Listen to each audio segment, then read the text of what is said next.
চা ছাড়া আমি যেন কিছু ভাবতেই পারি না। সকালে শুরুটা যেমন চা দিয়ে করি, বিকেলে শুরুটাও কিন্তু চা দিয়েই করি। 1 কাপ ধোয়া ওটা চা খেয়েই আমার মন এতটাই ভালো হয়ে গেছিল যে তোমাদের মন ভালো করার জায়গায় নিয়ে চলে এসেছি। হ্যাঁ, আজকে আমি এসেছি নববৃন্দাবন। এটি সকাল 8:30 থেকে 12টা অবধি খোলা থাকে এবং বিকেল 5টা থেকে রাত্রির 8টা অবধি এটি খোলা থাকে। নববৃন্দাবনটি অসম্ভব সুন্দর এবং বিশাল বড় একটি জায়গা নিয়ে গঠিত। চারপাশে প্রচুর ফুলের গাছ, যেই ফুলগুলো দেখে তোমাদের মন ভালো হয়ে যাবে। কি সুন্দর না দেখতে। এটা কিন্তু বেশি দিন হয়নি, আর আমারও জানা ছিল না। যবের থেকে আমি এখানে এসেছি, আমি এর সৌন্দর্য উপভোগ করতে প্রায় ছুটে আসি।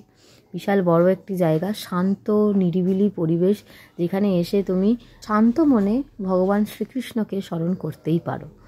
প্রত্যেকটি ধাম, প্রত্যেকটি অংশ কিন্তু বলে দিচ্ছে এই জায়গাটা কতটা সুন্দর। সারি সারি গাঁদা ফুলের সৌন্দর্য মন কেড়ে নিচ্ছে। দেখতে পাচ্ছ কত সুন্দর করে ফুলগুলো ফুটে আছে। আর আমি এসেছিলাম যদিও একটু রাত করে, তাই জন্য আরেকটু ফাঁকা ছিল, রবিবারের দিন ছিল, এই জন্য ফাঁকা, নাহলে এতটা ফাঁকাও থাকে না।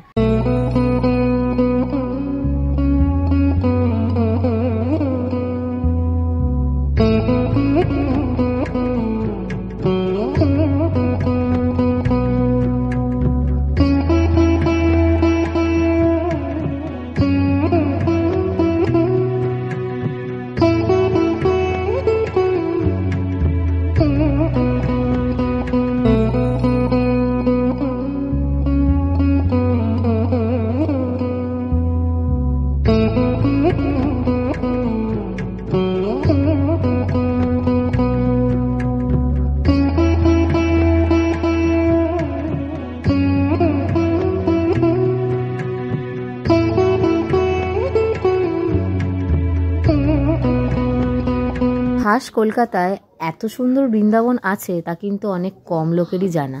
হ্যাঁ, এখানে শ্রীকৃষ্ণ এবং রাধা মাধবের একটি বিগ্রহ আছে এবং তাদের শোয়ার খাটও আছে।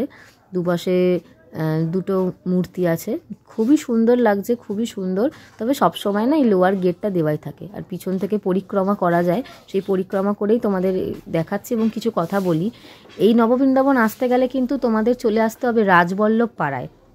বোরোলিং হাউস বলে একটি জায়গা আছে, ওইখানে নামতে হবে। তার অপোজিটের গলি থেকেই তোমরা কিন্তু এই বৃন্দাবনে আসতে পারো। বলতে গেলে বলরাম মন্দিরের অপোজিট গলিটাতেই এই নববৃন্দাবনটি অবস্থিত। এই নববৃন্দাবনের ভেতরটিতেও কিন্তু অনেক মানুষ থাকে, যেটা আমি ওখানে কথা বলে জানতে পারলাম। তারাই এই মন্দিরটি রক্ষণাবেক্ষণ এবং সংস্কারের কাজ করেছেন এবং আজীবন এটা দেখে যাবেন, এটাই ওখান থেকে আমরা জানতে পারলাম। তো শীতের বিকেলে ঘুরতে ঘুরতে কিন্তু আসতেই পারো এত সুন্দর নববৃন্দাবনে। দেখতে পাচ্ছ কতটা বড় জায়গা জুড়ে এটি তৈরি।